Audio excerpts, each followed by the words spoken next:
Valley Labor Report. My name is Jacob Morrison, here with my co-host and fellow agitator Adam Keller. It is Wednesday, August 11th, 2021, and we are broadcasting live online from Spice Radio in Huntsville, Alabama. And tonight we are talking about the continued media unionization wave, Shapiro's hot take on unions and productivity, and linking up with the North Alabama School for Organizers in their fireside chat with local activist Catherine Herford.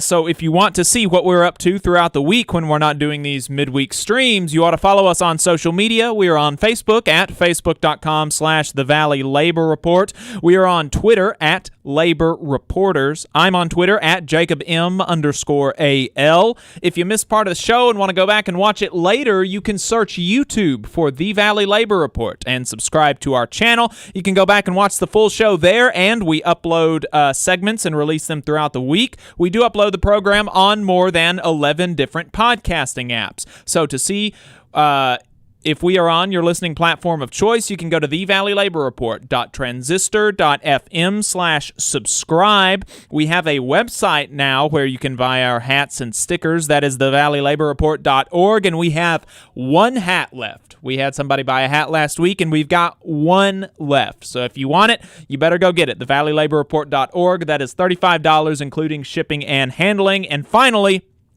if you appreciate our work and you want to help us stay on the air, then consider throwing us a couple dollars a month on patreon.com/The Valley Labor Report. So what we wanted to talk about tonight, in addition to talking to local activist Catherine Herford with the folks over at the North Alabama School for Organizers, is, we wanted to experiment with maybe some more online type content when we're just going to be online, right? That makes sense. And one of the things that is happening right now is that tech workers at the New York Times are in a union fight, and the staff at Politico are also in a union fight. And there's some fun reactions from at least one person on the right about that. But let's talk about the situations first so that we have an understanding of what's going on. At the New York Times, they have been in a union fight there, and the tech workers have joined the union fight. And the latest kerfuffle, the latest battle in the war for these tech workers has been over the bargaining unit and the definition of the bargaining unit specifically. Of course, that's not why they're organizing. We've talked to the media unionization wave has been all across the country in all sorts of publications, and we've talked to a few people about that. We've talked to people at the Appeal Union, people at the New Yorker. We talked to the interim organizing director for the New York News Guild, of which this campaign is a part, and but the definition of the bargaining unit is something interesting and something that you see in every union fight, whether or not it's a media union fight.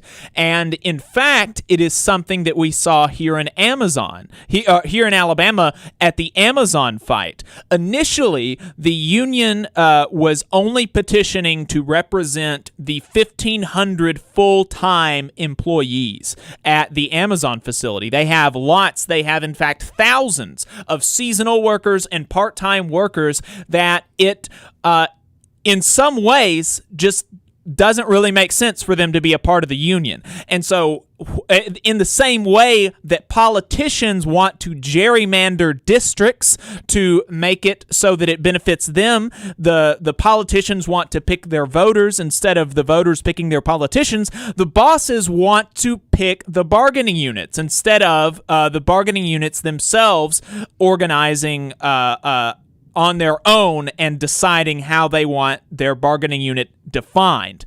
And so in the Amazon fight, what we saw was an expansion of the bargaining unit by the boss to make it more difficult to organize, to make it more difficult for the workers to organize. And you see both things happening. You see bosses expanding the bargaining unit, and you see bosses decreasing the bargaining unit whenever it benefits them. It's not because it makes sense or it doesn't. It's just what is going to give more power to the boss.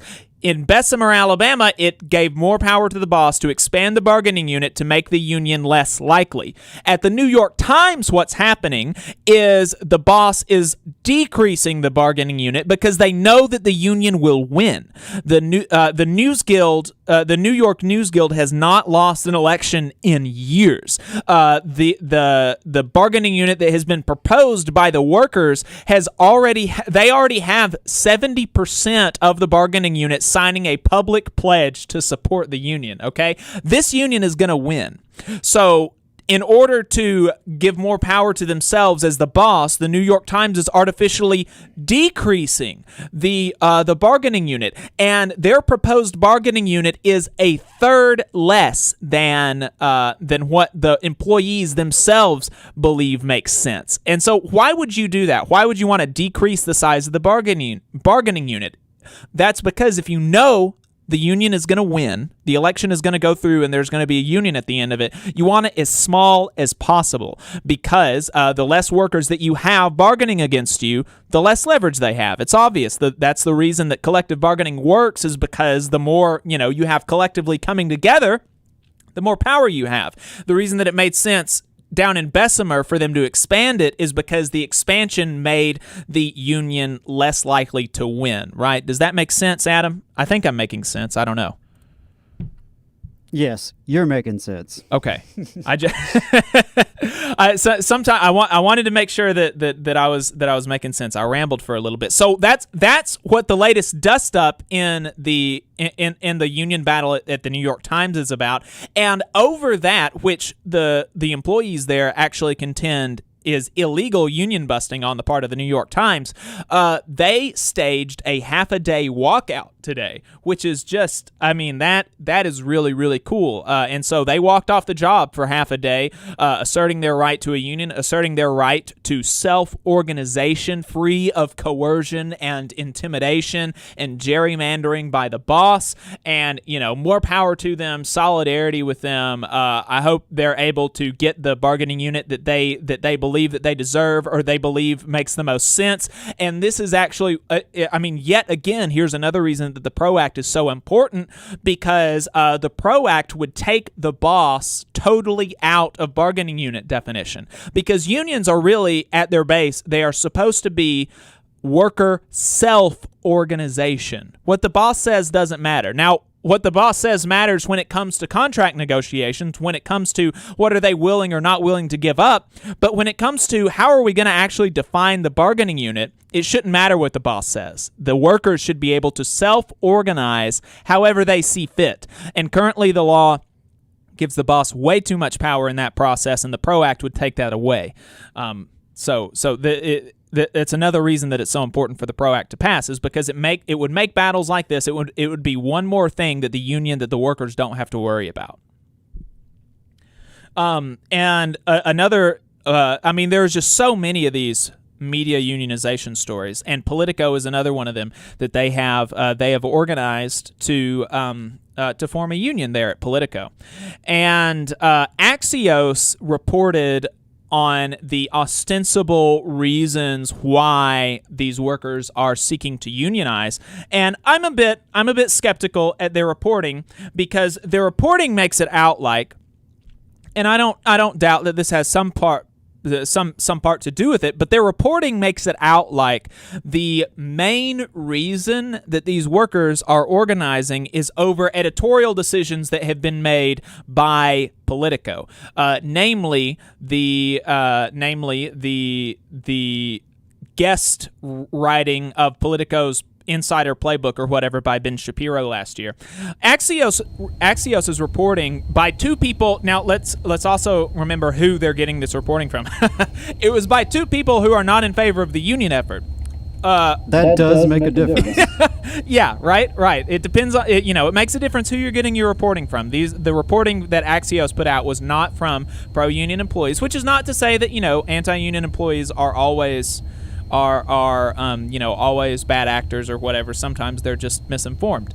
But these two anti-union employees made it out like the primary reason was editorial decisions, especially Ben Shapiro writing for Politico, which if you've listened to our coverage and if you've actually looked at the facts on the ground about what these media companies are putting their workers for, I'm highly suspicious of that, because at the New Yorker magazine, which, I don't know, it seems like a much more prestigious institution than Politico in my mind, but maybe I'm wrong, their starting salary was $40,000 before they got their new union contract. I mean, $40,000 in New York City.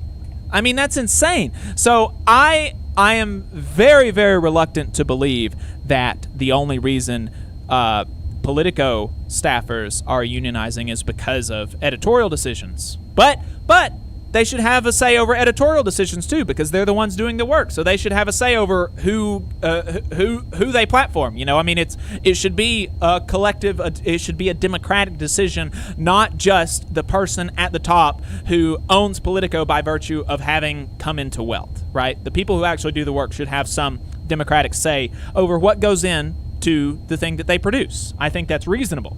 Yeah, and I was just going to say, I totally agree with you. I think that's pretty far-fetched to think that that is the main rationale for unionizing.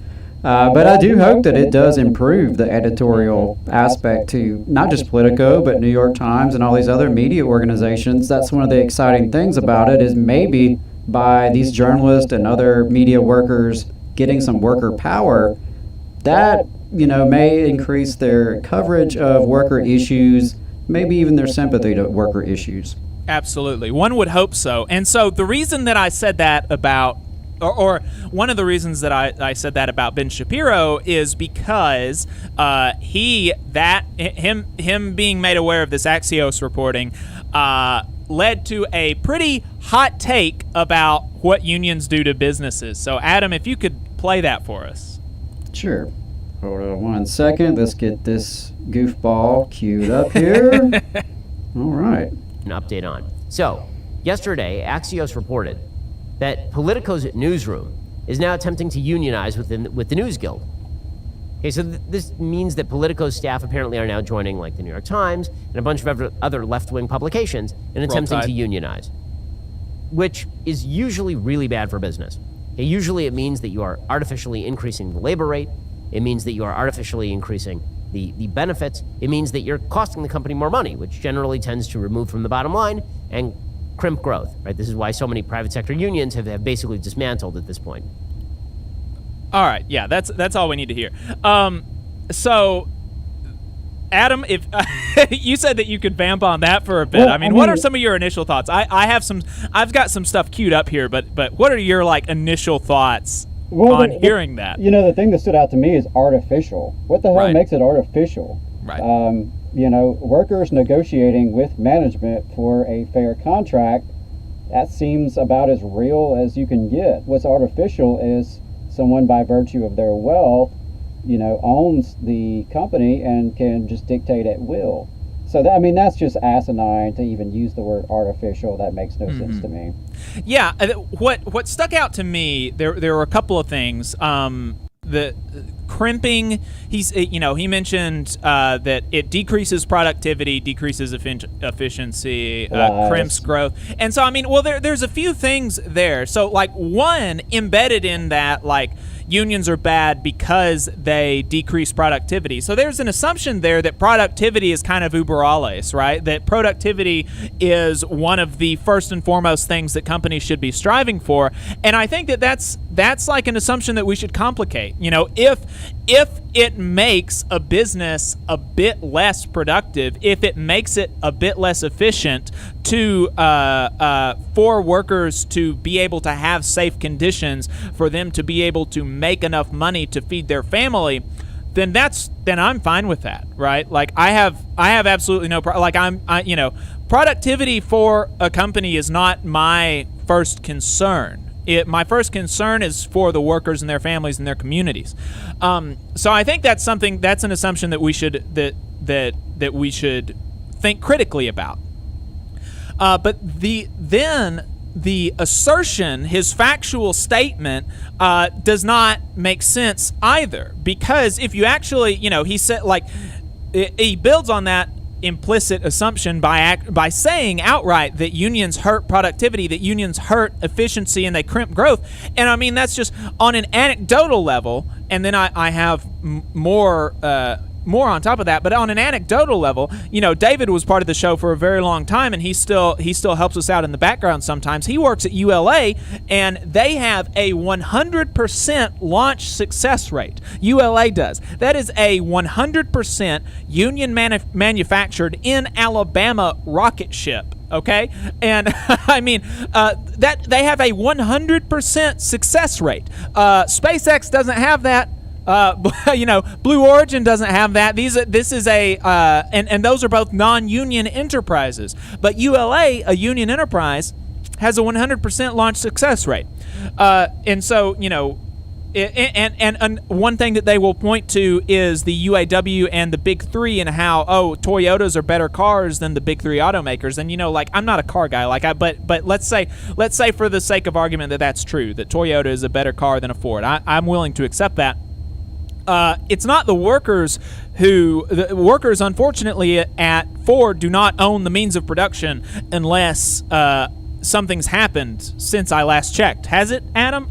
My understanding is that they don't. Not that I'm aware of, though I would certainly love to hear that news. If any Ford workers do take over, please let us know. Yeah, and so, it's not them that are ultimately making these production decisions. It's them that are bargaining over benefits and working conditions, but the production decisions are still made by the boss. And we know that, and so for another... They don't source the materials. Right. I mean, they don't necessarily even make the design of the product. But let's go to another American company, John Deere. John Deere, contrary to, in contrast to Ford, John Deere is kind of like the top of the line lawnmower, right? If you want a good lawnmower, you get a John Deere. You want a good tractor, you get a John Deere. John Deere is union made by the UAW and the steelworkers, the same damn union that makes Ford. Okay, so and also there have been studies, surveys of what unions do to productivity and efficiency, and in fact, there's a lot of evidence to suggest that it increases productivity, especially in certain sectors, because when you have workers, and there was a lot of evidence actually that came out during the pandemic about workers when they were able to receive when they received bonuses and the stimulus checks, low wage workers receiving the stimulus checks actually became more productive, because when you're living paycheck to paycheck, when you have all of these things riding on you all of the time, am I going to be able to pay this or that or take care of this or that? It makes you less productive. And so, being able to have a secure income, being able to have safe working conditions makes you more productive on an intuitive level, and the studies have seemed to bear that out. And so, the assumption there is wrong, that productivity is the best thing, the thing that we should always be striving for. But also, unions have not been shown to, by and large, decrease productivity and efficiency. They do, in some cases, decrease profits. What does that mean? That just means it decreases the take-home pay of the people at the very top and redistributes that to the people who actually do the work, okay? So that's good. As far as I'm concerned, that's a good thing. And so anyway, unions are good, and they don't hurt productivity, and Ben Shapiro is a dum-dum. So that's that's all I've got to say about that, Adam, unless you have anything else that you wanted to add before we switch over to talking to Catherine. No, I think you hit it 100%. Ben is very much a dum-dum. And like you said, if there is some sacrifice in productivity at any point, it is probably because they're actually trying to protect workers' safety and health and well-being, which is a totally reasonable decision to make. Yeah, absolutely. All right, folks, we're going to go to a break while we get our Zoom set up with the North Alabama School for Organizers and local activist Catherine Herford. So stay tuned. We'll be right back.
Okay. All right, I believe we are on. All right, Catherine, would you like to read the mission statement? Maybe. Yeah, yes. So my name is Catherine Herford, and I am here representing the North Alabama School for Organizers, an organization that I'm very proud to be a part of. And our mission is to empower communities through intersectional education and training to form coalitions that take progressive action towards progressive change. And that's really cool because that's something that I want to talk a lot about is a lot of the organizations that we have coalitions with and the progressive action that we're all taking. So thank you very much for having me here tonight. Right. Thanks for being here. Catherine is also one of our vice presidents and co-founder of NASO, and we're really fortunate to have Catherine here. As you can see, this is a very informal type chat, and anyone at any time can ask questions whenever they want. And Catherine has been very, very involved in several, community actions and organizations, and I think one of them that is very important that we wanted to talk about and discuss is the Jeffrey Parker murder, and we want to talk about just the arrogance, I think, of the Huntsville Police Department and our city council. And Catherine, could you give us a little background on that? Sure. Jeffrey Parker was my neighbor. He actually lives only a block away from me. Of course, my cat wants to come hang out now. He lived only a block away from me. So he was murdered by William Ben Darby of Huntsville Police Department in 2018. And he had called the police for help because he was feeling suicidal. And I have a long history of working for the Mental Health Center of Madison County. I worked with a lot of people who were frequently suicidal, and I know that if you're calling for help, there's an element of attention seeking there, and you need a little bit of attention. You want someone to help you. If he was hell bent on destruction, he wouldn't have made that call for help. And so Jeffrey Parker called for help, and an officer named Janisha Pegues answered the call. She was the first on the scene, and she successfully de-escalated with Jeffrey Parker for about a half an hour, and was processing with him why he was feeling suicidal. And she also had backup there. There was another officer, Beckles, I believe his name is, was second on the scene, and he had her back, and they were successfully de-escalating the situation where Jeffrey Parker was suicidal. She asked him if he planned on shooting her, something along those lines. I don't want to misquote, but he said no, he was only a threat to himself. She was very comfortable that he was not a threat to her, and she was partially covered in the doorway. So she did not have her weapon pointing at him, which is not something that you really want to do if you're trying to de-escalate a situation. So she was following what I think any reasonable person would consider protocol and doing her job in the correct way. But William Darby, who was not supposed to answer the call, I guess heard on the radio, showed up to the scene and got out of his car basically screaming, "Point your fucking gun at him," got his shotgun out of the trunk of his car, walked into the house, pointed at Jeff Parker, and within 11 seconds of being in the house, shot Jeff Parker in the face. So luckily, the two other officers, made it pretty clear from the beginning that Darby was in the wrong and that they had the situation under control. There was no reason for him to behave like that. Now, the district attorney, who normally has let a lot of other cases of police brutality slide, along with a grand jury, decided to indict Darby, which is unprecedented as far as I know. And so, if DA Rob Broussard thinks it's bad, it's pretty egregious. And so not only did a grand jury and the DA indict Darby, but the jury found him guilty a few months ago. So when this went to trial, and it wasn't a hard decision because they had seen the body camera footage, and the body camera footage tells you exactly what happened, and it was pretty clear cut. I don't think that I heard about any of the jurors having a tough time deliberating. They didn't deliberate for a long time. So it's a clear cut case, and I want to say that, like, I'm a little bit ashamed because this wasn't on my radar at first, even only happening a block away from me.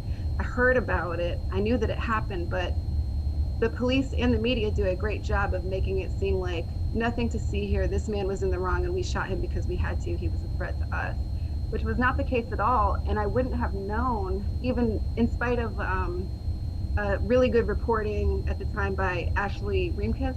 I'm not sure if I'm mispronouncing her name. I hope not, because she's a goddess, but she has done some excellent reporting from the beginning about this case. But I just wasn't privy to it, and it wasn't until I can't remember when it was, but it was after Dana Fletcher had been murdered in Madison by the Madison police, and I became involved with protesting with the family. And I was paying close attention to that, and one of the issues was body camera footage. And so not too long after Dana had been murdered, my neighbor's house burned down. And so right down the street from me, my neighbor's house burned down, and I was observing, on our neighborhood Facebook page what was going on. And so her son, the lady whose house burned down, her son had posted a GoFundMe. And so I went to his Facebook page really before I donated to the GoFundMe, and it's something I kind of do, like, make sure these people aren't racist before I donate money to them. It's kind of what I was thinking. So I was scrutinizing his Facebook page, and I came across a post that he made, and he was the son of my neighbor, and he's Michelle, who was Jeff Parker's partner. So he's the son of his mother was Jeff Parker's girlfriend's fiance. And so he told the story from his point of view in this Facebook post, and I never knew the side of it because he had seen the body camera footage, and the body camera footage is the key. So what's interesting is that Tommy Battle had seen the body camera footage back then when this first happened. Even, the grand jury indicted, but Tommy Battle still convinced the city council to pay for William Darby's defense and keep him on the payroll as a Huntsville Police Department employee, but to pay for his defense out of city money, out of our tax dollars. Now, already a big part of our city budget goes to police. And I don't know if you guys are like me in that you haven't seen a return on that investment. And I have definitely had some good experiences with police officers. I've been very lucky. I know that I have a lot of privilege when it comes to the way that I talk and the way that I look. But I haven't had a lot of bad experiences with police officers, but I know that when I was sexually assaulted, the police didn't help me. Huntsville Police Department, not only did they not help me, but they were cruel to me. And I know that when my house was broken into and all my things were stolen, Huntsville Police Department didn't help find the perpetrators, return any of my things, even though there is a retired officer that lived across the street, and his niece watched my house getting robbed, but none of them did anything. So I'm a little salty already that so much of our city budget goes to police, but then we're paying on top of a police department that's not really solving crimes, that's locking up a disproportionate amount of Black people for petty things like marijuana. That's already how our tax dollars are getting spent for policing. But on top of that, you're gonna pay for his defense. And Tommy Battle had seen the body camera footage, so he knew how egregious this was. He knew that Darby was definitely in the wrong. Every other thinking, feeling person knew that he was wrong. But for some reason, Tommy Battle decided to support him, and I'm not sure what that is. I mean, I don't know what to call it, but to me it seems evil. And so not only did he pay for our defense and convince the city council to get on board with that, which is a decision that I hope most of them regret. Out of the 5 city council people at the time, only one person voted against it, and that was Will Culver. He's District 5, he's our district, but he didn't vote against it because he didn't believe in supporting police officers in situations like these. In fact, I think that he wanted a fund, he wanted to designate a fund to pay for this type of thing as like a whole procedure in place. So, and he was a former police officer too. So I don't necessarily think that his heart was in the right place. But I hope that the other city council members who are still city council members regret this decision, because I think it's a abhorrent, disgusting decision, and it's a misappropriation of our funds. And I would love to see my tax dollars going to help people with mental illnesses. That's something that I'm very passionate about. I would love for us all to have health care. I think that that is something that we should all be demanding. But using this money to we're paying the police to brutalize us, and it's just, and even if it's not happening to us, it's not something that's happened to me personally, but I can see it happening to my brothers and sisters, and it's not right.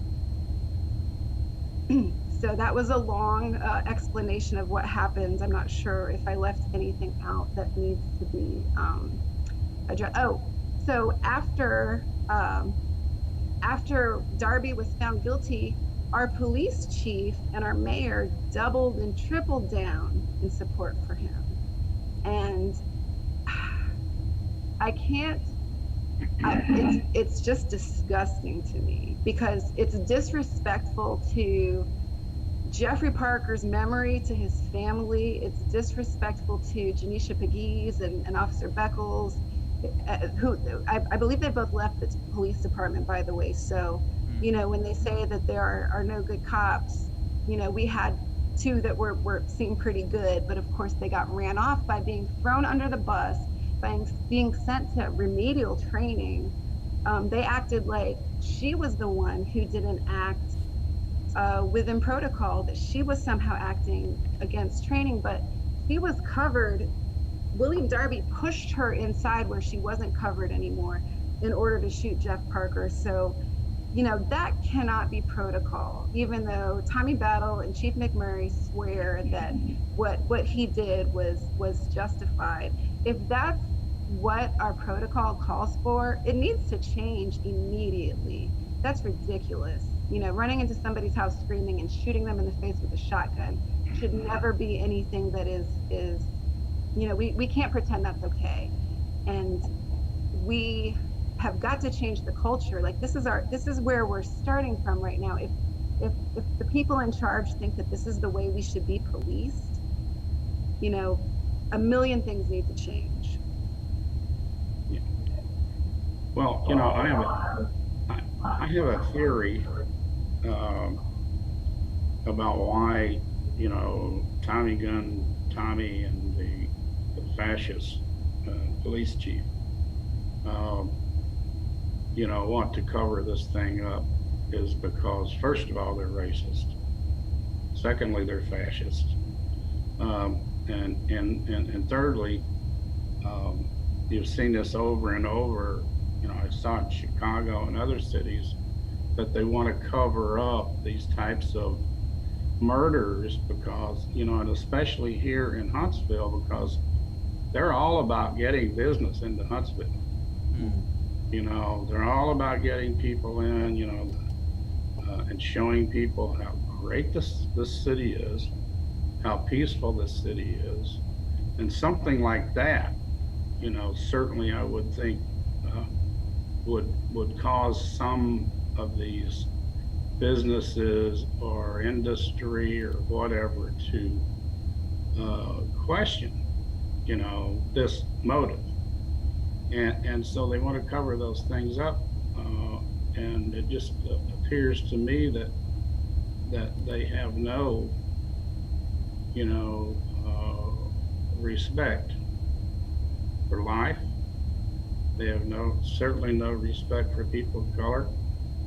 They have no respect for the poor that we've seen, in the way that they evicted the poor and treated the poor as just lower than second-class citizens. Well, some I additional. think this is probably one of the reasons. I don't know all the other reasons, but I would think that would tarnish their reputation in this beautiful Diamond City. And then I have also reported this to the Democracy Today, Freedom Speech TV, in hopes that they would investigate this. And I think if we get enough people to petition them, they might come in and actually do it, because this is something that they need to do. Yeah, I think that we're in a state of crisis here. If this is our leadership and they feel like this is how we should be policed, and we have a high rate of police murdering citizens, more than Birmingham and Montgomery combined. Huntsville murders more of its citizens than both of those major cities here in Alabama. We have more disparity in the way that we arrest people. If you look at the crime map, or where people are arrested, it's all taking place on the north side. You can see that the citizens of the north side are being targeted and harassed, and and you're definitely onto something. Like the culture of policing, there's a lack of respect for life. There's this shoot first, ask questions later, and I think not just in policing. I think in our society we're violently indoctrinated, and everybody is like scared to give or take an ass whooping. Everybody wants to shoot, it's just, I don't understand it personally. I'm not that afraid of anyone to where I'm going to walk around with a gun that, is more likely to hurt me. Statistically speaking, it doesn't make me safer. It actually makes me in more danger. So I understand the statistics, and I don't fault anybody who does feel safer. There are lots of reasons that you might want to protect yourself. But I do think that we have like a culture problem here for sure.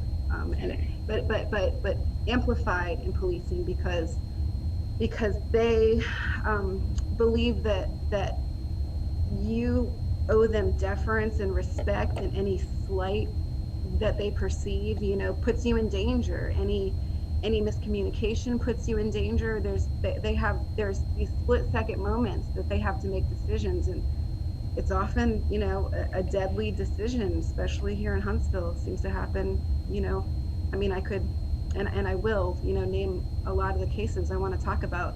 A lot of the families that I've gotten to know here, who are amazing people who are suffering over, nonsense. Really quickly, if I could add some context to the Jeffrey Parker stuff before you go on to some of the other cases. I know that I'm probably the only one here that is willing to regularly subject myself to listening to the Dale Jackson show, but I do. And after the mayor and the police chief came out with their statements about that, even Dale Jackson came out. Now, of course, it was in a pretty conciliatory tone, but he was like, "I don't know why you would do this. This is wrong. Like it seems by all counts that this." It's not like there. He was like, this guy committed murder. Like, why would you come out in support of a murderer? And when you have Dale Jackson coming out and attacking you for being attacking you kind of from the left, but from a more left position, from a more kind of humane and justice-centered position, as opposed to invoking law and order, back the blue rhetoric, I think that should really trigger some introspection on the behalf of McMurray and Battle, because Dale Jackson is not somebody that is generally sympathetic to these types of causes. I mean, in conversations that I've had with him, he thinks that we need to lock more people up in prison. He thinks that we need to have more police funding instead of less. He thinks that, it's just like he is on the wrong side of every issue when it comes to criminal justice and policing in this country, and for for him to be looking at you and saying like, okay, man, you're going a little too far. Like it should really trigger some like, oh man, I wonder like where I went wrong. Yeah, the bars in hell. If you know, Dale Jackson has the moral high grounds. Yeah, and all you have to do is look back at the George Floyd protest, where you saw a police riot. I mean, these guys. I saw the police riot in Chicago in '68. A lot of similarities there. You know, the whole police culture is, you know, if you don't do what I say, well, damn it, I'm going to make you do what I say. Right. And they're going to do it at almost any cost. And for those of us that were there, they got tear gassed, you know, got roughed up and stuff like that. You know, it was just a matter of them trying to exert their force and, you know, trying to bully, you know, people into doing what they want. Nobody was bothering anybody, you know. And it's like you're saying with Jeffrey Parker, he wasn't bothering anybody. You know, he was not a threat to anybody but himself, you know. But the whole culture is let's just go in and pull out our 6-shooters and start blasting. Right. And that's what they do. And I want to talk for a second about Dana Fletcher because, you know, in Madison, when he was shot in 2019 by MPD, his wife was working out in Planet Fitness. And I've heard different stories. The police won't release the 911 call or the alleged 911 call. We don't even know because we've never heard it. But I think that he maybe took some pictures of people inside of Planet Fitness. And that's the most like illegal-ish thing that I have. I don't even know if that's illegal, honestly, but like that was his infraction that cost him his life. Now, someone called the police on him and they came to his car where he was with his wife and daughter, and they broke the windows, pulled his wife and daughter out of the car, tased him, sicked a dog on him, and shot him. And they alleged that he had a gun. His wife told a different story as soon as it happened, and they showed a still shot that kind of looked like he had a gun, kind of.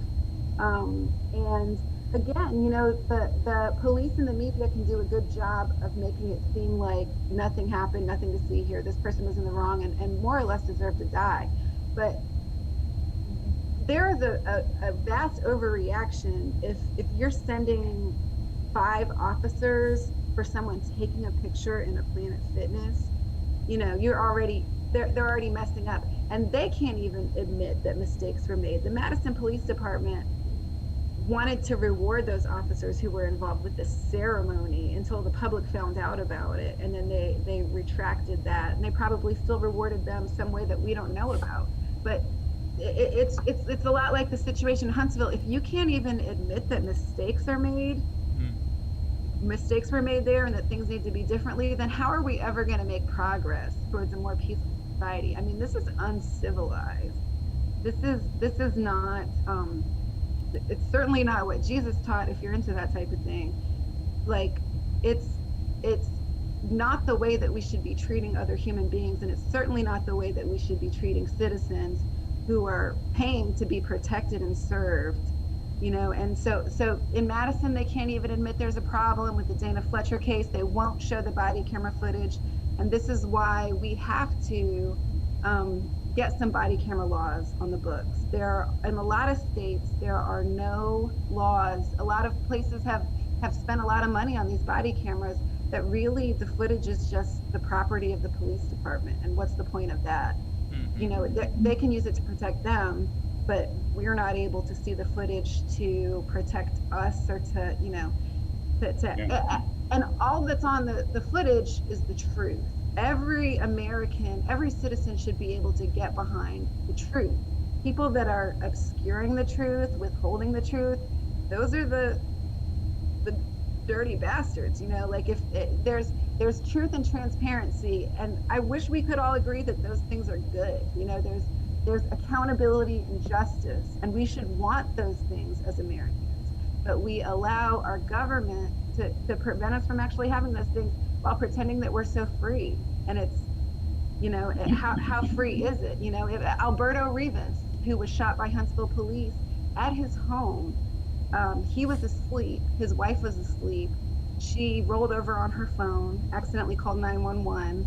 They got the call. She realized and said, that it was a false alarm, but they still sent officers out. Alberto Rivas opened the door with his gun in his hands and was shot by HPD. Now, first of all, who told your scary ass to be a cop? If you are, do we have Second Amendment rights or not? Does he have the right to have a gun in his home or not? And can't you expect, if you go to someone's house in the middle of the night and wake them up, that maybe that's the time that they should answer the door with their gun? Like, if you have a gun, when else but then to actually have it with you when strangers come to your door in the middle of the night and you don't know why? So again, the freedom thing, how free are we really? Do we really have the right to bear arms? Do Black people have the right to bear arms? Or is that, mostly reserved for white people? The refusal to release the body cam footage, it seems to me, is the most revealing thing. I can't think of any reason why they wouldn't want to release the body camera footage in the instance of Dana Fletcher in Madison. I mean, like you said, there was a still image that looked like it does look like a gun to me, but we don't know what the circumstances were leading up to that still being taken, and it seems to me that if the circumstances leading up to that are exculpatory for the police, they would want the public to see that, to make sure that we know that there was no reason that for him to feel like his life was in danger, that he needed to protect himself with arms. And we've seen that across the country where this has been the case, where police feel really confident about the body camera footage. There was a very unfortunate incident where a teenager was shot by the police a while ago, right after the George Floyd verdict, and there was some folks that were really, really upset about that, and they really quickly, the same day, released the body camera footage and showed that when she was shot, she had a knife in her hands lunging towards the chest of another child. And now, look, we can talk about whether or not they should have used a taser, or whether there were some other ways to subdue her without shooting her. But they were very confident that the body camera footage was going to exonerate them in the court of public opinion, and by and large it did. And so, if the Madison police feel as confident as that, why not show us the body camera footage? What is the use of having body cameras if we're not going to be able to use them? It just doesn't make sense. And there's a lot of oh well, look, he had a gun, that's all I need to see. And frankly, for me, I need to see more. I need to see that the police were not intentionally escalating to the point where he felt like the only way that he could get out of there alive was to have a gun, was to threaten with arms at police who were threatening them. And maybe it's possible, I suppose it's within the realm of possibility, that he shouldn't have had his gun out, or that he did have a gun. Maybe he didn't have a gun. But I cannot for the life of me understand why you wouldn't want the body camera footage out there if it exonerates you. Right. And then after police have pulled your wife and daughter out of the car, if you do have a gun, it seems like that might be a little bit agitating. And why was that even? Why did it even come to that to begin with? How can we prevent it even getting close to that situation? I think we have to challenge the fact that not everybody is an enemy, to them. I think that they look at, if you have an older car, or if you live in a certain, zip code, of course, or, you're a certain color, you're looked at as a potential enemy. And I've talked to cops about this, and one of the things that they've explained is they look at your clothes and see if you have a print, like in your pocket. And so therefore it gives them justification to treat you as a hostile person. And that has to change. It all has to change. And I think we just have to keep challenging them all the time.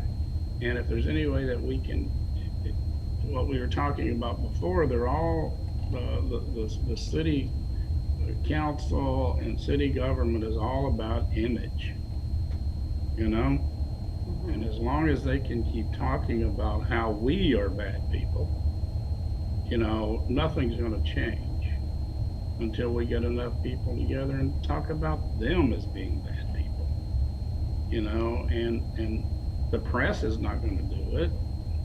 They're in bed with the police department. They're so embedded with the police department, it's pathetic.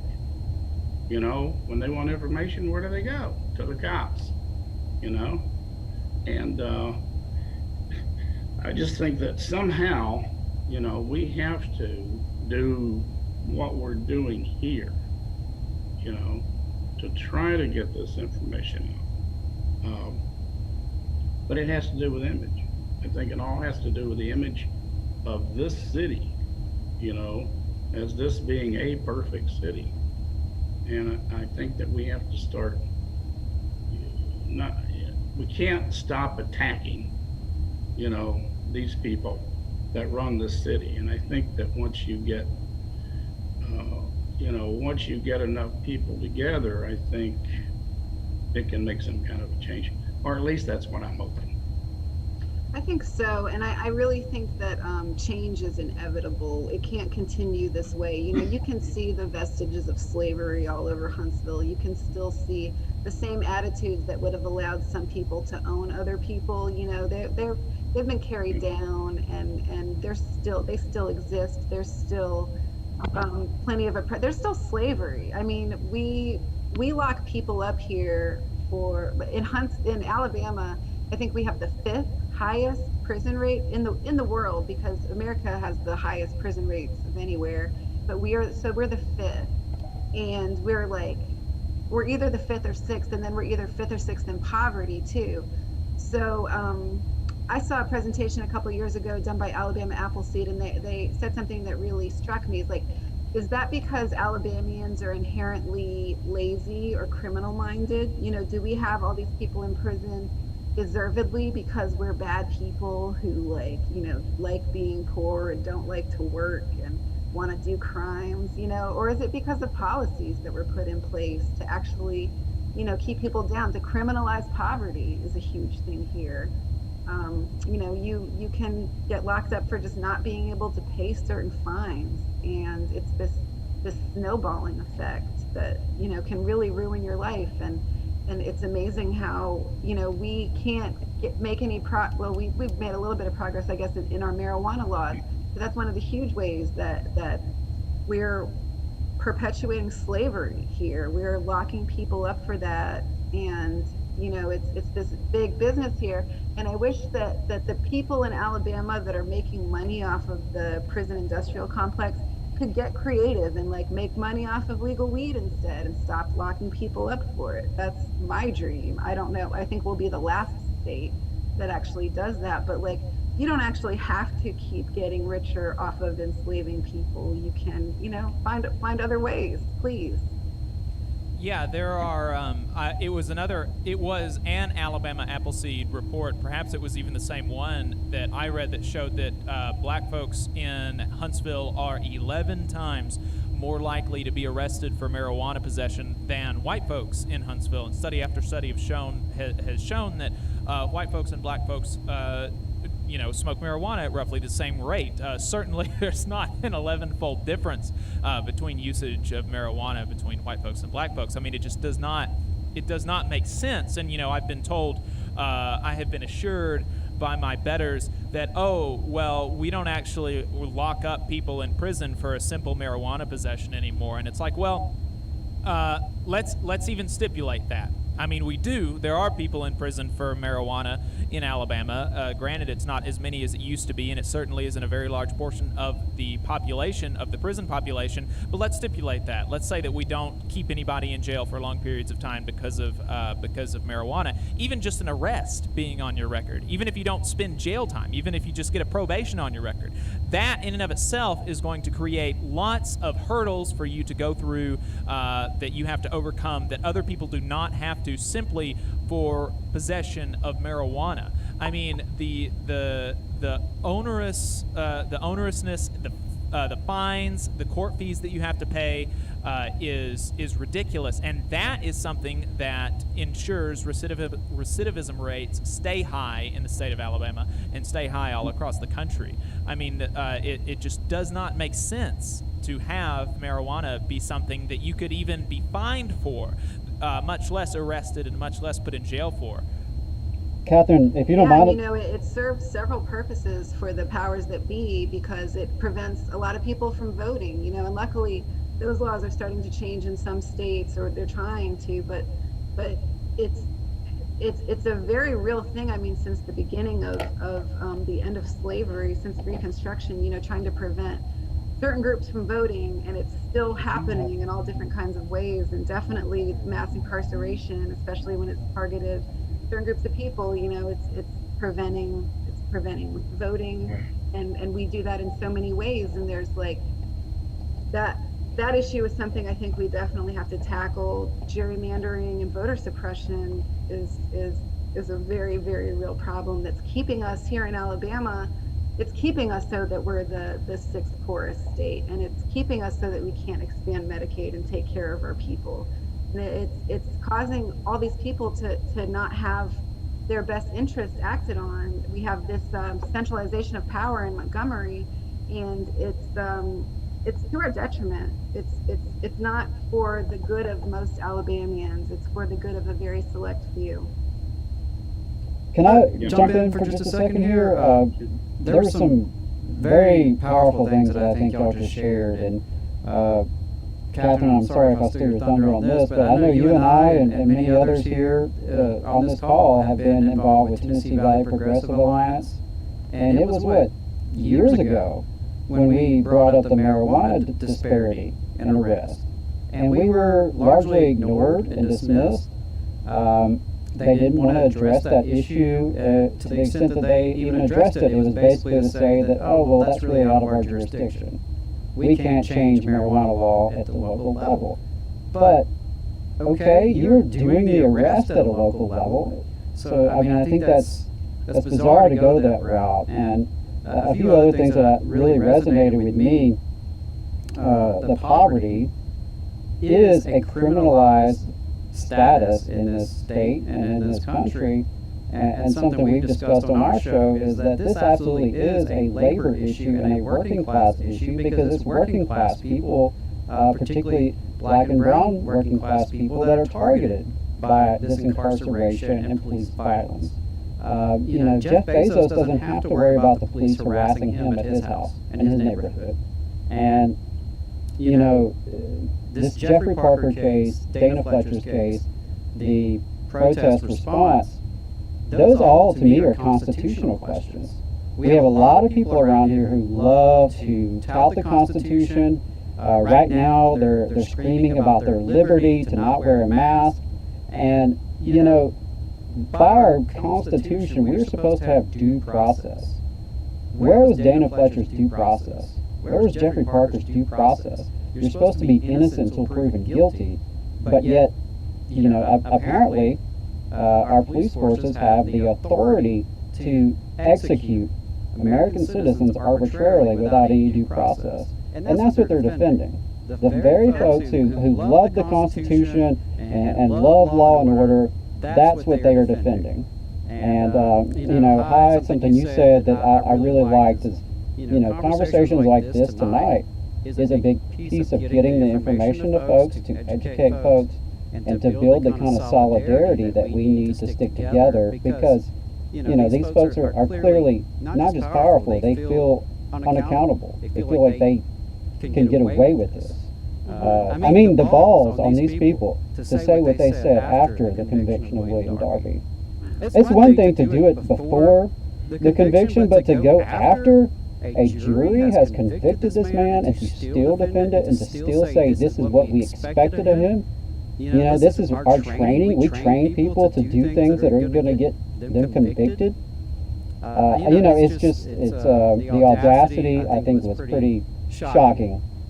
Even for me, who certainly didn't expect much out of those people, it was audacious. And like you said, Hi, it's all about bringing people together, bringing everyday people together to sort of educate each other and to look out for one another, because we can't depend on the media, and we certainly can't depend on our elected officials.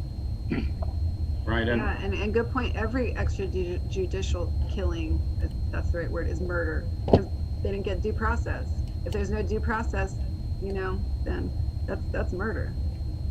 There's a whole new movement starting in this country now, and it's going to be made public here soon, and it's called the Second Rainbow Coalition, in which I'm a part of. There's groups like the New African Black Panther Party, the New Era Young Lords,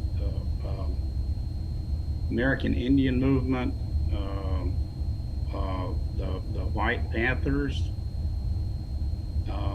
and there's a number of other groups coming together to form a second Rainbow Coalition, because exactly what we're talking about. Each of them are going to be a guest on Fireside Chats next month, and I want people, if you could, to come in and listen to this.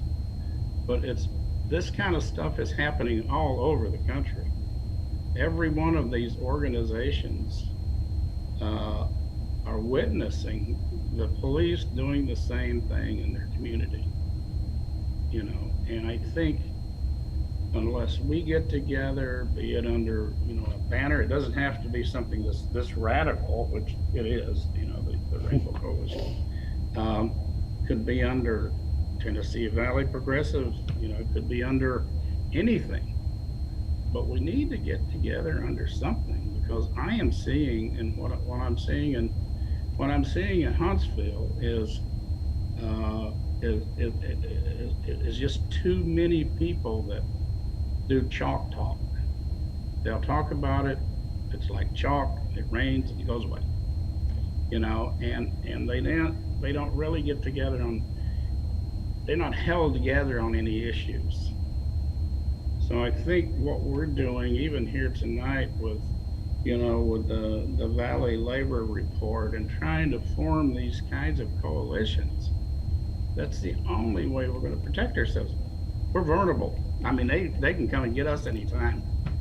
They know who we are. They're planning.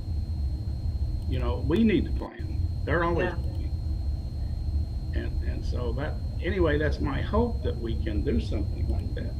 Yeah, we need to get as much national attention as possible, because I do think we're in crisis here. Our leadership, has shown just actual depravity and evil. What Tommy Battle and McMurray are doing is it's indefensible. And what happened after the protest last year, June 1st and June 3rd, I have been a protester here in Huntsville for a while now, and our citizens are very peaceful, very law-abiding in all the protests I've ever taken place in. I've never seen anybody vandalize anything, break anything, harm anyone. And it's just remarkable to me that our police force responded with so much unprovoked violence and then got away with it. Nobody is holding them accountable. There's no oversight here. And so we have to get as much national attention as possible, because there are no adults in the room. And I thought that it was very damning when Chief McMurray got on television after June 3rd, and he admitted on television that he tear gassed and shot those people, us. I was there because we had milk and gas masks and protection, things to protect us from their violence, I thought, wow, he just said that on TV. That's so damning. He's gonna, they're gonna oust him for that.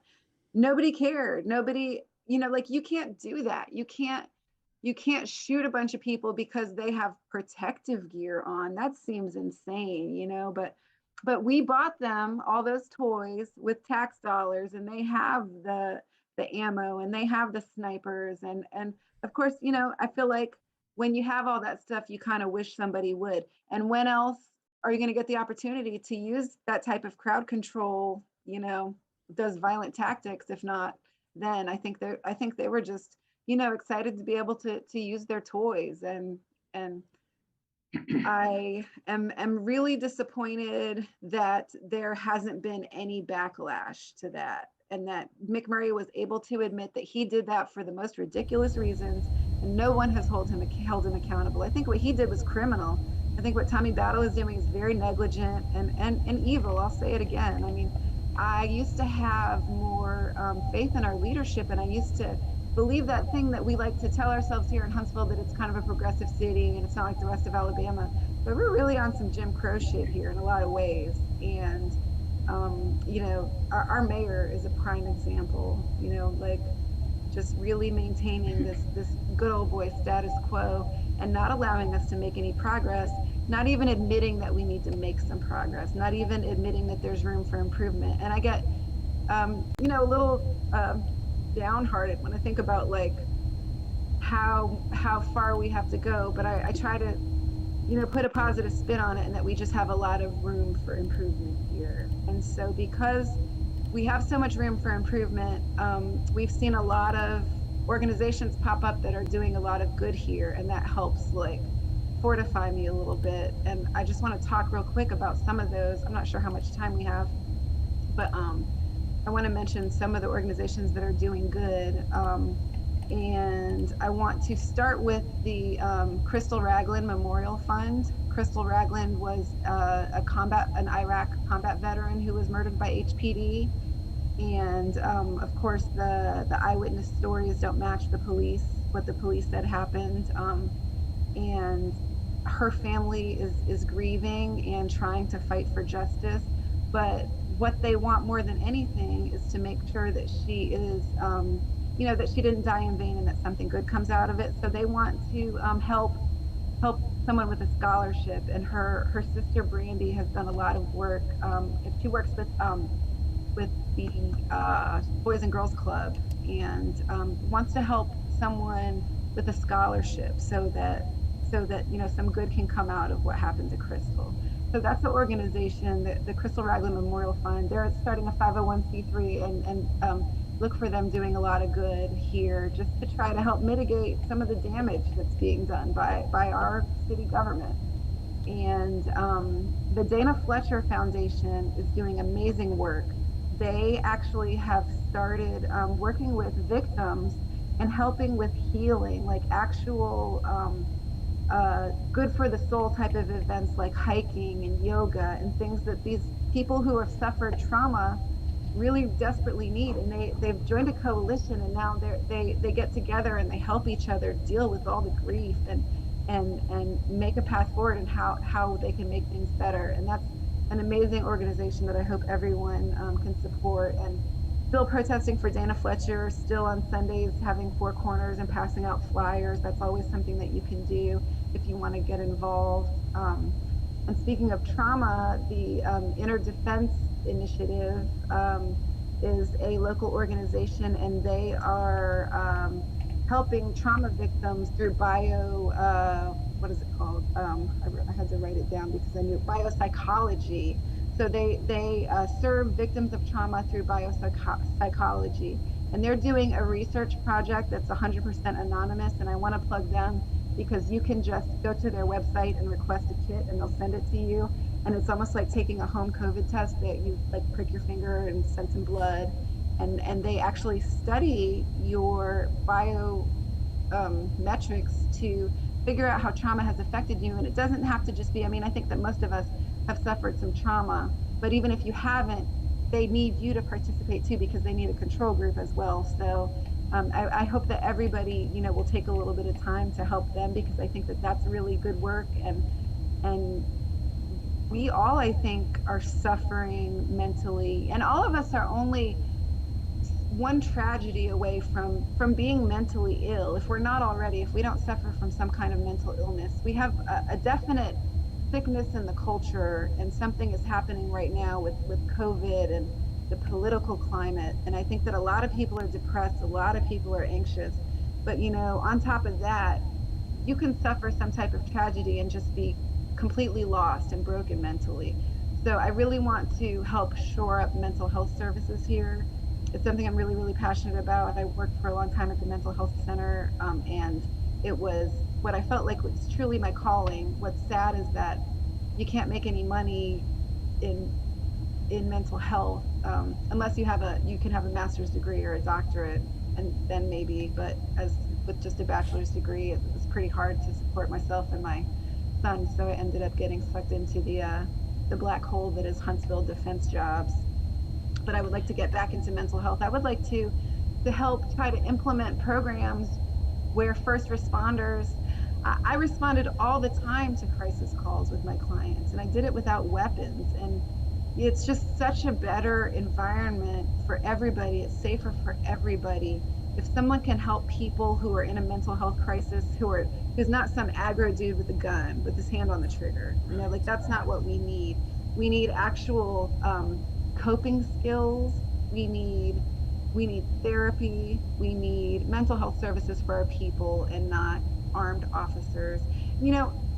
I've had police come to my house. I had a foster son who was in crisis and was cutting himself, and one of his friends called the police, and 3 cops showed up with their guns, drawn, and not drawn, but right there on them. And it's like, this is very unnecessary for a kid cutting himself, and could have gone horribly wrong.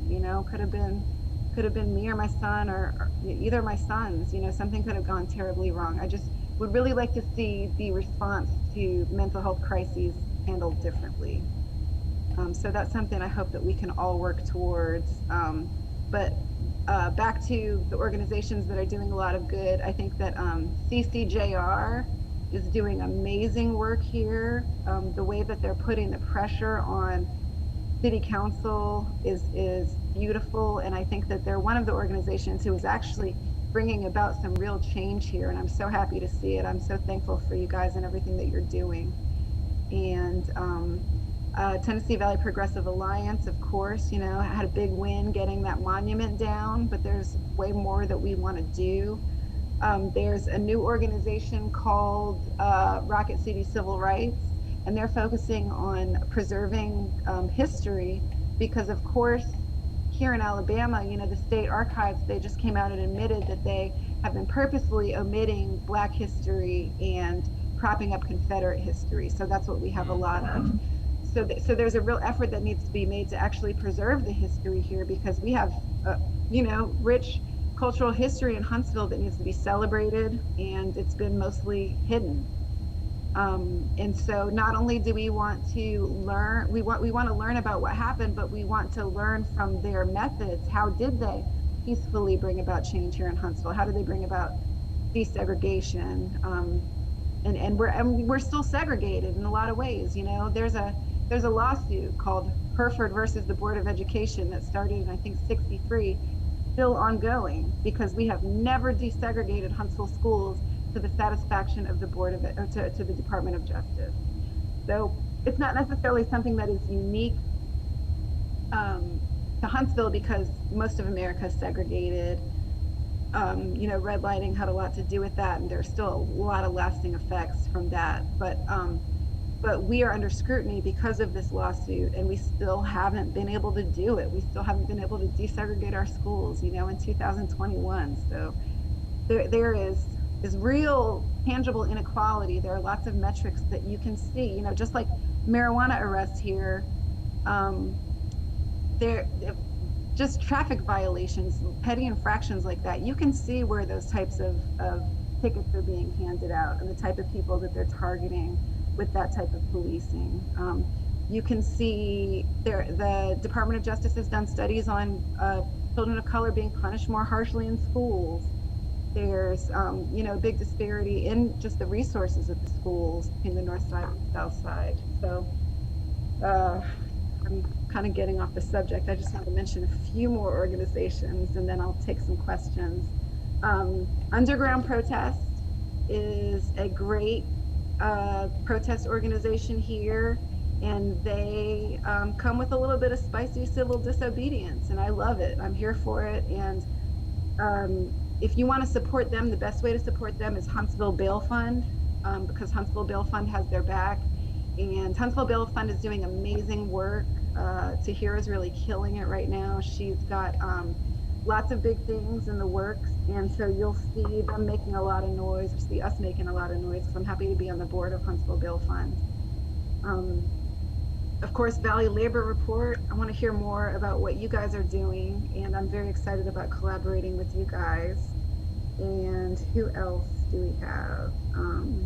Oh, Huntsville Human Relations Commission. This is something that not a lot of people know about. The Huntsville City Council has a Human Relations Commission that's supposed to take complaints. So if you have issues that you need to be elevated to City Council, to the mayor, we're supposed to have more communication with them, and be able to host community events and just mitigate problems with inequality here in the city. So that's something that's going to be ramping up more soon, because it's been kind of an inactive organization the past few years, and there hasn't been a lot going on. But since George Floyd has really sparked a lot more civil unrest, and there's, you can see a lot of it here. And so that's something that they hope to try to mitigate, or find solutions, help find solutions. They don't necessarily have power to solve all the problems, but want to help try to find solutions. So that's another organization that NASO can collaborate with, and I think that would be a mutually beneficial thing. And so even though we have a long way to go here, I think one of the most important things that we can all do is report our police, our mayor, to the Department of Justice, try to get some oversight, try to get some people with some sense to do something for us here, because our leadership is rotten. And support as many of these organizations as possible. I know not all support can be financial. There are so many volunteer opportunities. I'm so excited about the Automotive Free Clinic, which is it next weekend or the weekend after that? On the 21st. 21st, which is a really, really great event for this community, and hopefully something that we can continue to do. But if anybody wants to volunteer, we could still use more volunteers. And I think, and even if you can't volunteer this time, there'll be more opportunities, because I think that this is something that will really help. And what did you say? Survival programs? Yeah, it's a survival. We call it survival programs because, they are survival programs. People need that, because without a car, some people just can't survive. They can't get to their jobs.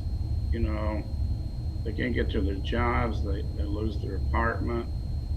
They get out on the street. Sometimes they lose their kids because of it. And it's just a vicious circle. So we started the Automotive Free Clinic, and we will be having our first clinic on the 21st at the, the new Freedom New Futures. Future homeless shelter, to be fixing people's cars, changing oil, and that kind of thing. We want to do it every month. We got a shop in Hazel Green that really sponsors it. Also, there's an upcoming event on the 29th, and that's going to be a Blues to Bluegrass. Courtney, are you on? Anyway. Sorry, it blocked out. It blacked out. I couldn't hear you. What was your question? We were just talking about the Blues to Bluegrass benefit coming up. Can you explain that a little bit? Yes. So the trauma study that Catherine was talking about is actually from Little Orange Fish. So they are planning on using that study, and they're working with UAH and a lot of brilliant minds to use that to better bridge for prevention and better treatment of PTSD. So they're actually leading that here in Huntsville, which is fantastic. And I had the privilege of meeting Daniel Adamak a few years ago at their North Alabama Mental Health Coalition. And but yeah, so we are benefiting them August 29th from 1 to 9 p.m. And we have collected a whole group of local musicians that are also very passionate about mental health and well-being and funding for that type of quality life here in Huntsville. They do a couple more things, like they help, tools for teachers to help them with mental health kits and tools to help the students, which is really important to even start that in public schools, and it can make a fantastic change with that as well. So Daniel's just done an amazing job, and we're here to support him and all the work that he does. And so we're hoping people will show up via, live stream or at the events safe. And yeah, so we've got QR codes and links where it'll be a lot easier to donate as well. So I'm really excited about it. It's at the Stove House. Yes, at the Stove House. I'm sorry. The most important part is at the venue. Yeah. It'll be at Stove House. Thanks, Yeah. Jordan. And one more time, date and time. Oh, sorry. Sunday, 29th at 1 p.m. to 9 p.m. Awesome. Thank you. I'll be there. Come and hear some music, and it's like 9 different groups, I think. And it's going to be a fantastic show. A good lineup. Yeah. You guys do a good job with the bluegrass lineups. I like it. Yeah, it is musicians and others getting involved in the community, to help, noble causes. They don't charge for it, they want to come out and do it. So, but I think I have a question. So it was brought up the idea of embarrassment being a motivating factor in maybe getting the mayor and HPD to respond, and I think that that's a really smart tactic, but I'm unsure of who to enlist to embarrass them. Like, I know how you said, is Democracy Now! You wrote to? yes. And I know that the Rosa Parks Committee petitioned the DOJ to investigate the police department. Yeah. So I'm just wondering if anybody has ideas of who to reach out to get a bigger stage, bigger spotlight on Darby and Gestation. I mean, it wouldn't be beyond somebody like John Oliver. That's the type of thing he could, if he, saw the story, he might want to talk about it for a second. It's worth a shot. Who else?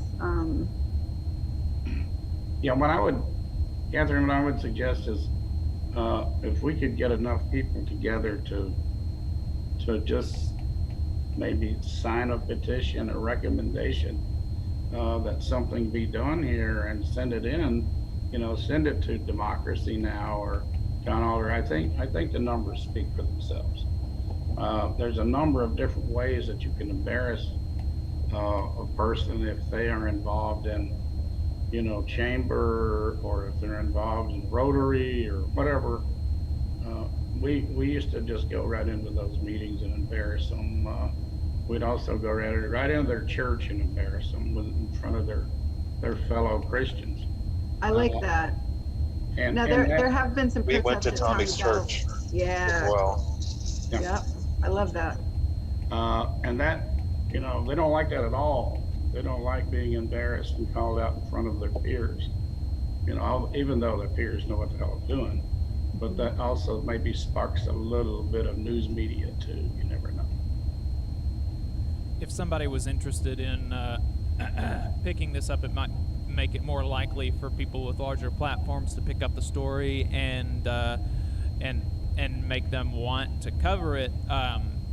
It would be, I think, and this would take some amount of time, but maybe creating and editing a video where you have some local news footage narrating what exactly happened, and then you have some local news footage, or maybe a press conference with Tommy Battle where after the conviction they're talking about how they're still defending a convicted murderer, and then perhaps playing some of the audio from Dale Jackson's show where he is shown to be extremely pro-cop, extremely anti-criminal justice reform, and then showing him saying that this was a bad move on their part. I think that, and I think that somebody properly skilled could do that in a pretty short video, make it look nice. I don't have really the time or the skills to do that, but that throwing that out into the ether, that could be a project that somebody did if one were to be very interested in making this happen.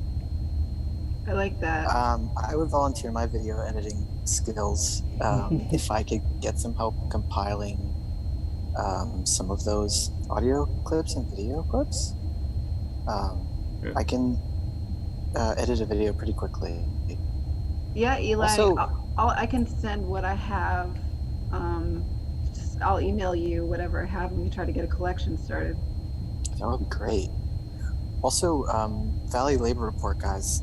I believe I've heard you call into the Majority Report before. Is that right? I have, yeah. Oh, that'd be good. Yeah, you They were also talking about sponsor the show. They sponsor. They're an advertiser on our show as well. Oh, that's awesome. I'm a big fan. But you were calling about the miners, is that right? Right. Yeah, I've called in a few times about the miners and some other stuff, but lately when I call in, it's generally about the miners. Yeah. Oh, okay. Would you be interested in calling in about like this line of discussion? Perhaps. My general focus, it does tend to be pretty union heavy, labor centric kind of stuff, but their call in line is open, and anybody can call into their show. Oh, yeah, I guess anybody. Yeah, I don't. Yeah, it's not necessarily that I have like a special line. So, they sometimes I get in and sometimes I don't. So, Y'all just thought Jacob had the hookup. I just want to jump in and say something real quick, because I think a lot of the things, there's a lot of different groups working towards similar goals, and there's a lot to be said for collaboration. And I think this meeting is great because there's like at least 3-4 different groups being represented here. And I think we need more of that to happen to create real change. In my job, we talk a lot about like working in silos, and sometimes we do tend to do that. I think there's a lot to be said for having more conversations like these where there's, a few different groups represented, and just kind of brainstorm and come up with ideas like this. I think that, I think a lot could come from that. Yeah, I agree. We need all hands on deck. We all have to work together. And there are so many people that are apathetic. Each one has to reach one and like try to get somebody who has been ignoring everything and just. Yeah, it's really good. Coalitions make things easier and make it easier to work. One example of coalitions of potentially or ostensibly unlikely coalitions working is the battle for Blair Mountain. We talked to the author of a book by that title, Dr. Chuck Keeney, up in West Virginia. The Blair Mountain was the site of an armed struggle by union coal miners and local police and federal agents. And that site has been neglected and is not really accessible to the public. And there was an attempt not too long ago to slate that for strip mining and mountaintop removal, and just completely do away with the whole site, which is insane because this is there are not very many armed battles between civilians and police and security forces in the country, and to actually just eradicate this site is insane. And so what they did in order to make them not do that was the union coal miners got together with environmentalist groups, and they staged marches, staged rallies, petitions, and things like that. These are West Virginia coal miners, right? These are not socialists or Green Party activists. I think that goes without saying. But they were able to make common cause where they could with these more, maybe lefty environmentalist groups, and were able to save a site that was important to both groups for different reasons, but important nonetheless, and important for the cultural heritage and the the livability of our country moving forward. And I think that's a good testament to working together, coalition building, and the usefulness of that as a project and as a means to an end. And one of the things that I would like for us to try to work on is Medicare for all. I think that we pretend here that it's just not possible, or I've heard people, make the argument that it just wouldn't work here. I think that's defeatist thinking. If we should believe in it, it's very possible. Everybody else has it. It's the right thing to do. What we do is not the right way. It's illogical. It's expensive. We are really hurting our own citizens with these policies in place, and these vampiric insurance companies who are interjected into the process, who just suck money out of it and add no value. It's so dumb. We don't have to do it like that. It's very stupid, and I can't stand it. It makes me so angry to think of people dying because they can't afford medication. It makes me angry. Even people with insurance should be angry. I had a miscarriage last year, got billed $4,000 out of pocket after my insurance supposedly paid. The procedure, a DNC doesn't cost that, but then I pay $100 every month. My company pays on top of that every month. I have no other, medical expenses yet. $4,000, it's just ridiculous. It's got to change. I really, really, really want to try to get some stuff started. If anybody's got some good ideas, I would like to make that a focus in the coming year. Yeah, I really like what's happening here tonight, and I think Natalie voiced it with all these different groups here. Where do we go from here? I don't want it to be just, a fireside chat, where, and I call chalk talk. Write it on the, you write it down on the sidewalk and it rains and it's gone. And I'd really like to see something come out of this. If we are actually talking about trying to embarrass, the city officials, or if we're trying to get more press coverage, then we need to do it. And we need to, I don't care if it's a letter, that's signed by all these different organizations or individuals or whatever, but we at least need to make an attempt at it. And that's what happens a lot of times. There will be protests, there will be meetings, but then 2 weeks from then nobody remembers it.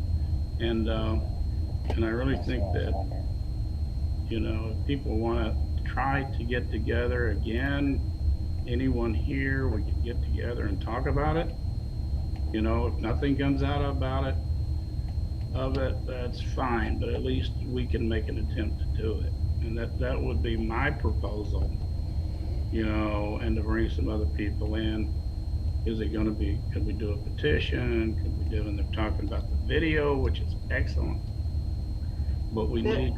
This is a great group of people. Maybe we should, is COVID too unsafe for us to get together for a beer drinking planning thing? I feel like that would all get our creative juices flowing.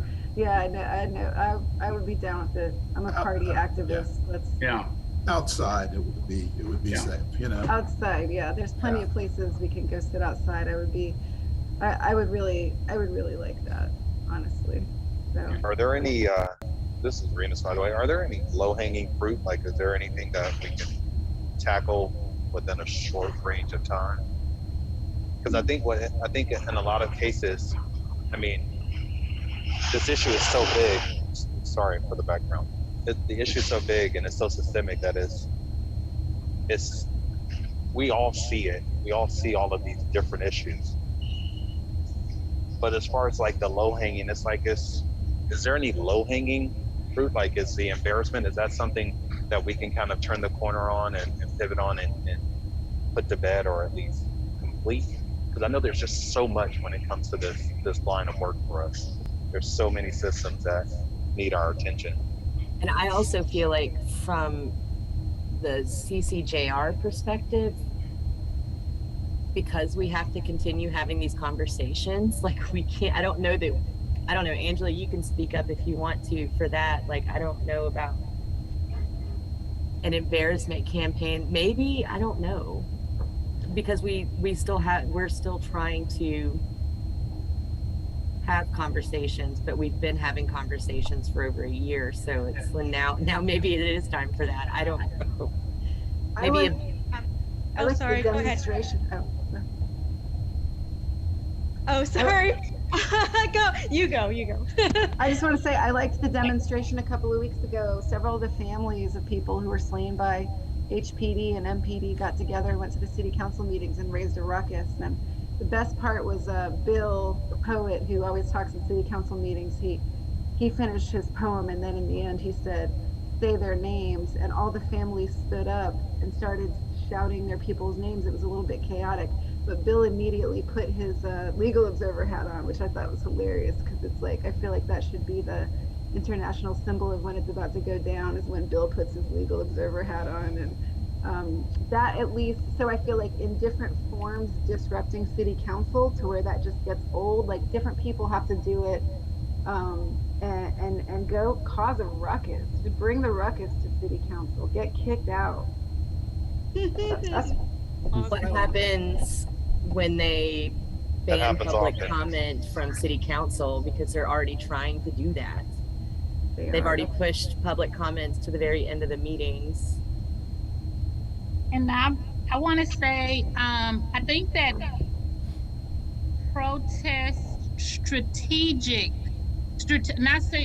strategically planned protests where we have mothers of the movement being arrested and or escorted out of meetings, where the attention is on the mothers who suffer the loss, whatever that looks like, would definitely go viral. I also think that we could come up with a campaign over the next so many days that escalates over time, even if we're talking about showing up at ribbon cuttings and things of that nature, because the city is just trying to keep us in one little box where the people who would be appalled by what's going on don't see it. So I think we have to think outside of the box on how to quote unquote embarrass them and get in their spaces. Because as long as they can keep us isolated in this little bubble where certain people don't watch or whatever, I think that they feel like they're safe. But I even think like reaching out to Colorado about the Space Force. I mean, we have some leverage, but it's going to take a collaborative effort, because one group doing it by themselves isn't going to have the impact of 3 or 4 groups working together at the same thing. Yeah, absolutely. Yeah, I like that. Do we need to cover like title for the group that covers all the organizations? Back in the day, what did they call themselves? The public service committee.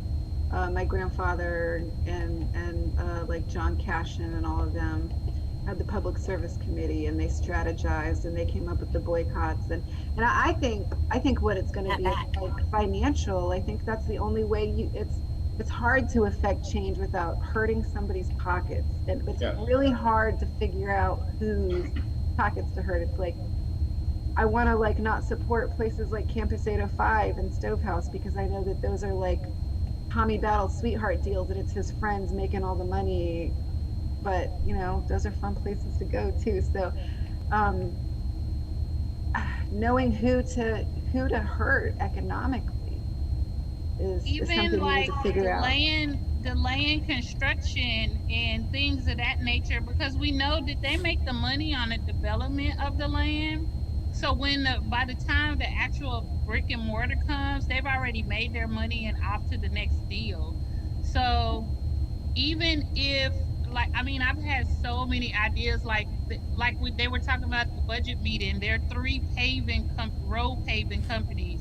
Well, why is that? Like, do we need to be one of their contractors? You know what I'm saying? I don't know. Like, there's so many places we can insert ourselves, even if it means clogging the planning commission meetings with 50 comments or what have you, to make those meetings long and miserable. Like, we have to think outside of the box. Yeah, and anybody can attend the mental health commission meetings too, but they're at a weird time, like in the middle of the day. But anybody can go to those and help advocate for more mental health services, which is something I recommend we all do. That might be a place to kind of show our asses too. But I still suggest that we need to get together and formulate a plan. Yeah. You know, plan the work and work the plan, because we need to put it down on paper, I guess, and figure out what we want to do. All these are just fantastic, beautiful ideas, but I think we have to go looking for the fight, because if they keep bringing the fight to us, they're always going to win. But once they realize we're bringing the fight to them, then things might change a little bit. Yeah. And just to answer Rimulus, how do you pronounce your name? I'm sorry. Mr. Bowden? Okay. Remus Bowden. Okay. Okay. Yeah, sorry, Yeah. it's just Remus. Remus for short. Remus. Okay. Yeah. That's Thank you. I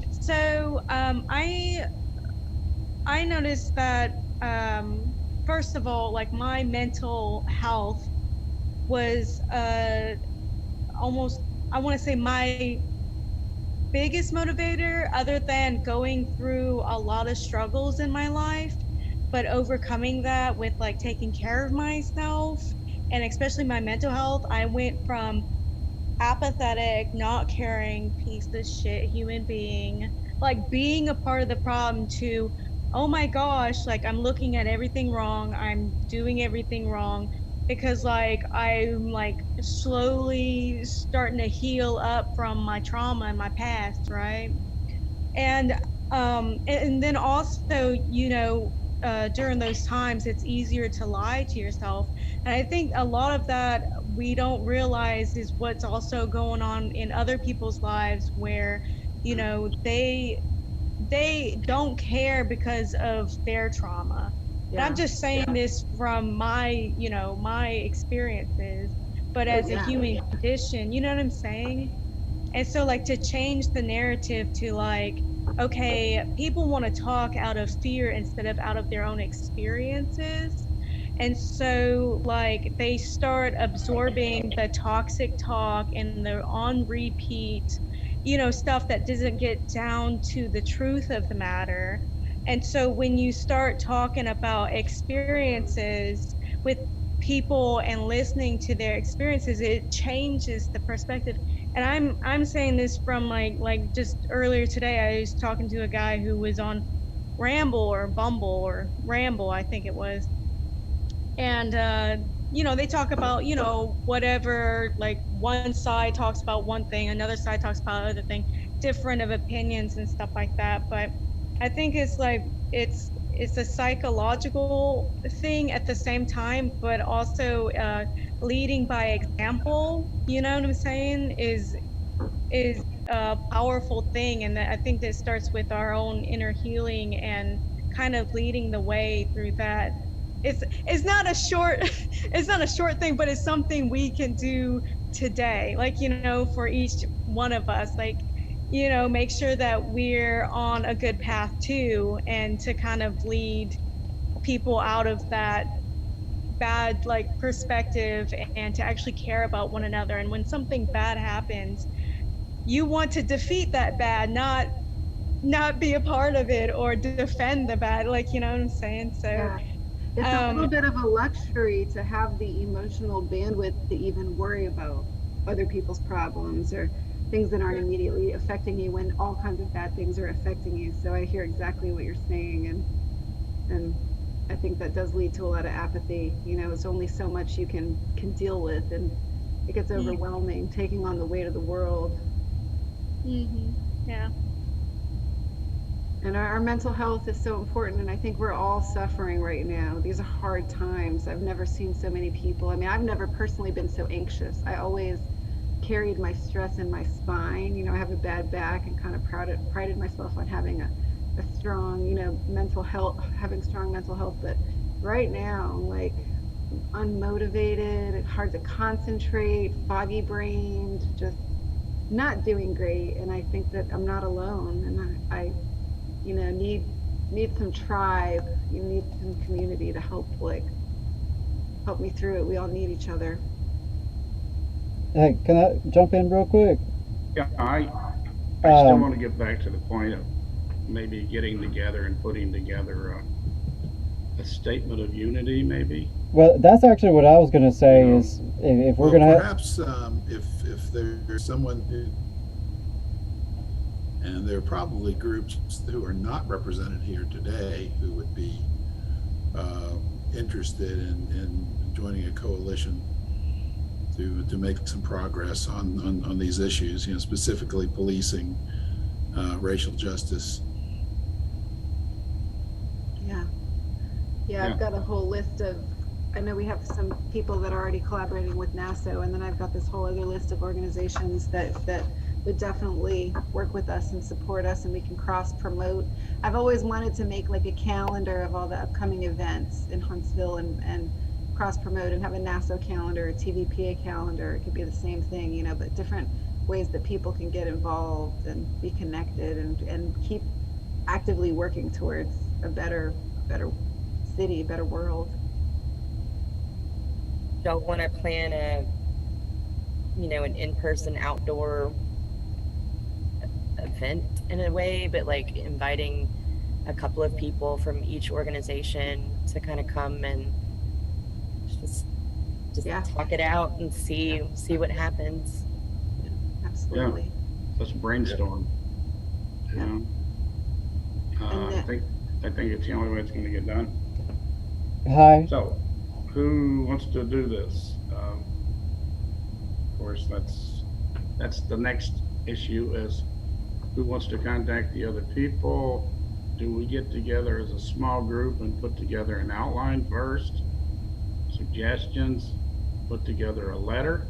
You know, that type of thing. Might not work if you got all 10 people out there talking to the organizations, you know what I mean?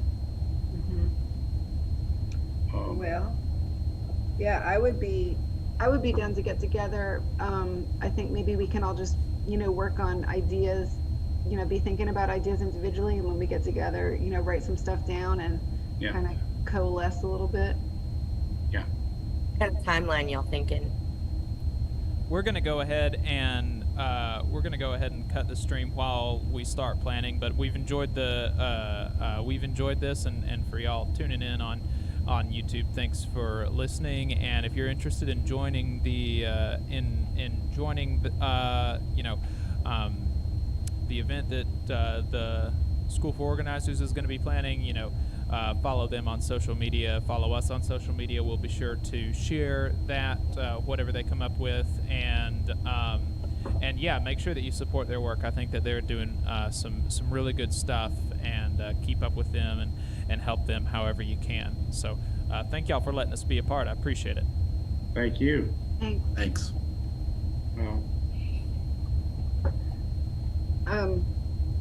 It's just kind of just spitballing here. What if you created like a little, the public service group on Facebook and just started adding people